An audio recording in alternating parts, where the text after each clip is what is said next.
ये जी पुराना मीरपुर डैम के अंदर, उसके अंदर ये सामने एक मंदिर है और ये सामने एक कुआं है, उसकी निशानी है। और ये सामने एक कब्रिस्तान है वाइट कलर का, और ये सामने एक दरबार का भी मंदिर है।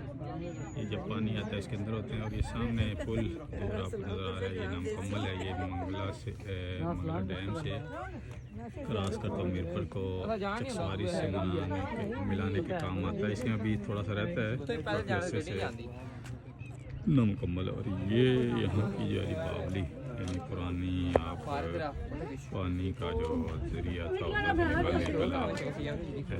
घोड़े के साथ हम नीचे जा सकते थे। बड़ी बड़ी सीढ़ियाँ होती थी पुरानी। ये जब पानी आता है तो ये डूब जाती है। ये पुराना मीरपुर जो था जिसका एक हिस्सा था ये वाला। हमारे दादा परदादा जो थे इसी इलाके के थे। फिर वाले साहब जो यहाँ से अपने बचपन में जेलम चले गए थे,